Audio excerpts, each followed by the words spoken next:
Bonjour à tous et bienvenue sur la Tribune de Coruscant pour ce nouvel épisode de La Tribune vous répond, série de questions-réponses sur l'univers Star Wars. Avant de commencer cette vidéo, je tiens à remercier vivement les tipeurs Gazelle qui m'a fait un tip mensuel très généreux et Amaury qui me soutient depuis quelques mois, donc merci beaucoup à vous deux. J'en profite pour parler rapidement de mon Tipeee sur lequel vous avez la possibilité de me soutenir financièrement si vous en avez envie, soit ponctuellement, soit de façon mensuelle, à différents niveaux et donc avec diverses contreparties comme des remerciements spéciaux en fin de vidéo, des grades exclusifs pour le Discord de la Tribune de Coruscant, ainsi qu'un badge gratuit à partir d'un certain niveau de type.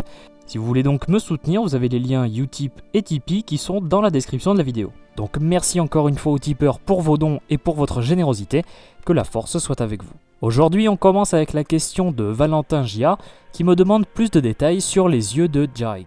Dans l'univers canon, les yeux de Jaig sont un symbole mandalorien qui récompense son porteur pour sa bravoure au combat. Le nom des yeux de Jaig vient de l'expression mandalorienne Jaig Alar la Suraisei, qui signifie les yeux d'aigle hurleur, un oiseau prédateur de la planète Mandalore, connu en version originale sous le nom de Shriek Hawk. Ces aigles hurleurs ou Jaig Alar en mandalorien sont d'ailleurs à l'origine de l'emblème du clan Vizsla, repris ensuite par la Death Watch qui représente un aigle hurleur plongeant sur sa proie. On retrouve ce symbole porté par divers soldats clones tels que le capitaine Rex sur ses deux armures ou encore le commandant Blackout. Le Jedi Kanan Jarrus finit par porter ce symbole suite à son combat contre Maul sur Malachor, durant lequel il perdit la vue. Dans l'univers légende, on en sait davantage sur ce symbole mandalorien. Il ne s'agit pas d'un emblème de clan, ce que l'on appelle en mandalorien un alik, mais était un symbole décerné par les chefs de clan pour récompenser la bravoure d'un soldat. Ces yeux de Jaig étaient portés habituellement sur le casque, mais pouvaient se trouver à d'autres endroits de l'armure d'un mandalorien. Parmi les exemples de porteurs d'œufs de Jaig, on retrouve le Mandalore Fen Shisa, ou encore le capitaine Arc Trooper Arc 77 surnommé Fordo, sur son armure phase 2.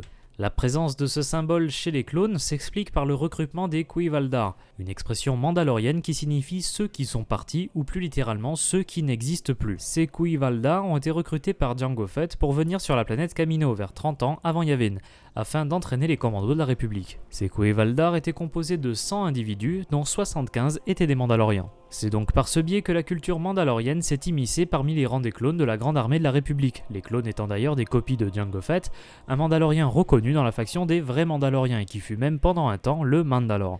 Pour ce qui est de la création de ce symbole, il faut savoir que les yeux de Jaig auraient pu se retrouver sur le casque de Boba Fett pour sa première apparition dans la saga avec l'épisode 5.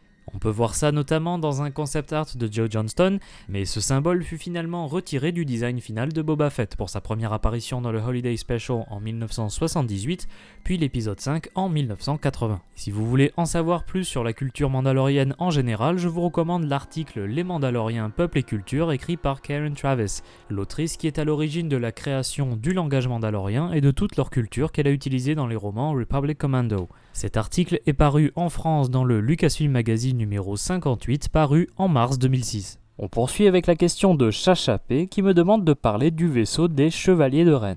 Dans l'épisode 9, The Rise of Skywalker, nous avons pu découvrir en détail les Chevaliers de Ren.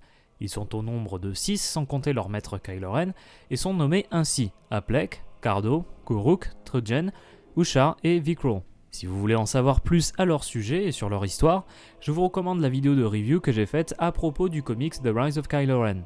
Pour ce qui est de leur vaisseau, voici ce que l'on sait. Le vaisseau des Chevaliers de Ren se nomme le Night Buzzard. Il s'agit d'un transport de classe oubliette modifié. Ce vaisseau mesure 35,94 mètres de long et 5,88 mètres de haut. Les modifications apportées au vaisseau par les Chevaliers de Ren ont résulté en un changement de couleur. Ils ont rendu l'apparence du vaisseau plus sombre pour le rendre cohérent avec leur apparence en tant que Chevaliers de Ren. De plus, les chevaliers ont grandement modifié les moteurs du vaisseau afin de le rendre plus performant, mais créant des rejets de gaz nuisibles provenant des réacteurs lorsque le vaisseau se déplaçait. Leur vaisseau était bien armé avec une tourelle à canon laser à l'avant et vers le milieu du vaisseau, une tourelle lourde à l'arrière ainsi que 2 canons laser orientés vers l'arrière du vaisseau. Ce vaisseau était piloté par le chevalier Kuruk, les armes étant gérées par 4 postes d'artilleurs. Ce vaisseau était à la base utilisé en tant que vaisseau prison sur le monde d'Osseriton, une planète carcérale se trouvant dans les régions inconnues. Le nom de cette planète est originaire de l'univers légende puisque c'est une planète qui est mentionnée dans le roman Le Nouvel Ordre Jedi, l'hérétique de la Force, tome 2, Les Réfugiés.